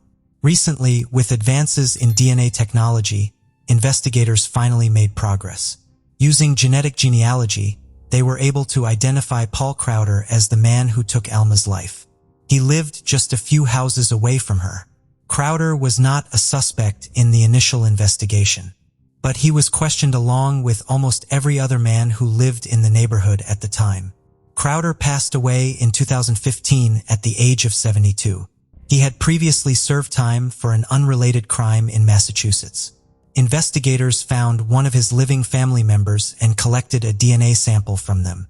After some more DNA testing, it was confirmed that he is indeed a person who took Alma's life. Raleigh Police Detective Jerry Fox said, "It was just a brutal crime. This case kind of stood out as one we really wanted to work on if we could. That question mark had been there for so many years. It is always a great feeling to be able to know and put a name with that person who is responsible for this crime. As technology continues to change and get better, I think that there's hope that we can solve many more cases just like this. I would love to solve the next one just as much as I loved solving this one, because they're all important. Thank you for joining us on this journey into the depths of unsolved mysteries. Cold cases not only challenge our understanding of the past, but also ignite our curiosity and determination for answers. Remember to subscribe to stay updated on our latest investigations. And if you have any information regarding the cases we've covered, don't hesitate to reach out. Together, we can shed light on the shadows of the past and bring closure to those who seek it. Until next time, stay vigilant, stay curious, and never stop seeking the truth.